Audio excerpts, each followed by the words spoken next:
اچھا یہ بتائیے کہ آپ نے جیسے طاقت کا کہا، تو اگر عامل طاقتور ہو تو جنات بھی میں نے بہت ساری باتیں سنی ہیں ایسی کہ جنات بھی یعنی طاقتور ہوتے ہیں، تو مطلب وہ تو ٹھیک ہے طاقتور ہوتے ہیں، لیکن جس پہ عورت یا مرد پر اثرات ہوتے ہیں جنات کے یا جن اس کے اوپر ہوتا ہے، تو وہ بہت غیر معمولی حرکات کرتے ہیں، یعنی آوازیں چینج کر لیتے ہیں اور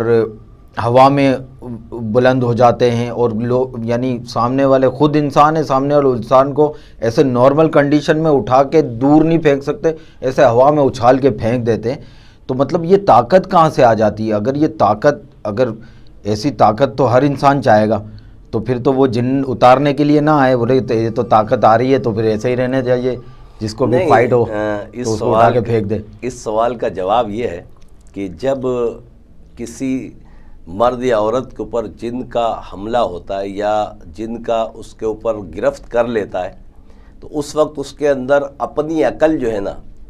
وہ استعمال نہیں کر پاتا۔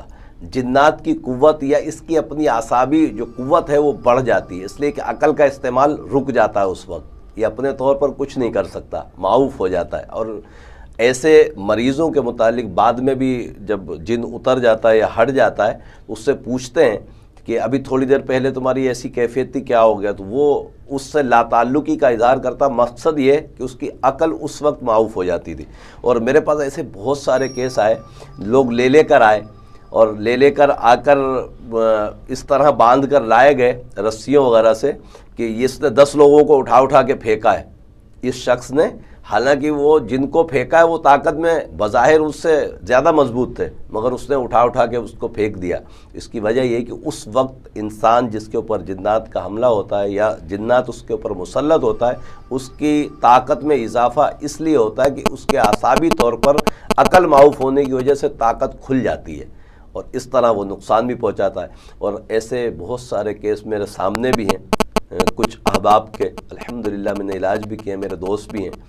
جن کے ساتھ یہ معاملات ہوئے، اور انہوں نے 10 نہیں بلکہ 15 اپنے دوستوں کو اٹھا کے پھینکا اور کسی کے قابو میں نہیں آتا تھا۔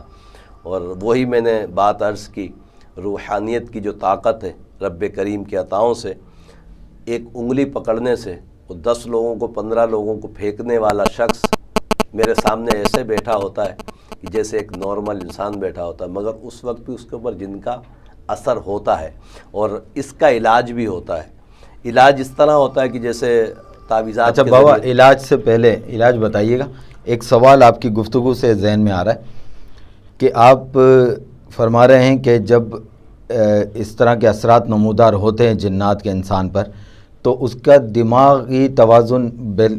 یعنی دماغ یوز نہیں کر پاتا، معوف ہو جاتا ہے۔ اچھا، اور اس صورت میں وہ 10 بندوں کو آپ نے مشاہدہ آپ کے سامنے پریکٹیکل ہے کیا اس نے پھینکا ہے، جی، تو اگر دماغ استعمال نہیں ہو رہا ہوتا تو اس وقت یہ دماغ کیسے استعمال ہو رہا ہوتا کہ یہ 10 بندے جو ہیں یہ نیوٹرل ہیں، عامل نہیں ہیں، اس کو میں پھینک دوں،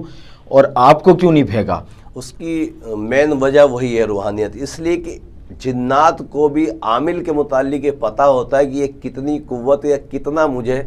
ستا سکتا ہے، مجھے ہٹانے کے لیے کیا کیا چیزوں کا استعمال کر سکتا ہے۔ اور بعض اوقات ایسا ہوتا ہے کہ میں نے خود اپنے مشاہدے کیے ہیں، تجربے کیے ہیں کہ کسی شخص پر گھر کے اندر، یعنی میں غریب آباد میں ہوں اور مریض ڈیفینس میں ہے، اس کے گھر کے اوپر جنات کی حاضری تھی، جب تک وہ آستانے لائے ہیں اس وقت تک حاضری غائب ہو گئی۔ جنات کو بخوبی اندازہ اس چیز کا بھی ہو جاتا ہے کہ یہاں میری دال گلنے والی نہیں ہے، اور وہ پہلے ہی رفو چکر ہو جاتے ہیں۔ اور بعض دفعہ ایسا بھی ہوتا ہے کہ سامنے آ کر ٹکراتے ہیں اور مقابلہ بھی کرتے ہیں، اور مقابلے میں پھر وہی طاقت کا استعمال کہ شیخ عبد القادر جیلانی رضی اللہ تعالیٰ عنہ ارشاد فرماتے ہیں کہ کسی کے اوپر جن حاضر ہو جائے اور عقیدے کے ساتھ اس مریض کے کان میں یا شیخ عبد القادر جیلانی شیئا للہ پڑھ دیا جائے تو جن بھاگ جائے گا۔ تو یہ روحانیت الحمدللہ غوث پاک کا وسیلہ ہے، ان کا صدقہ ہے۔ ہم بہت سارے عمل پڑھ لیتے ہیں اور کچھ نہیں ہو پاتا، اور بعض لوگ عقیدے کے ساتھ صرف غوث اعظم کا نام لیتے ہیں اور جن بھاگ جاتا ہے۔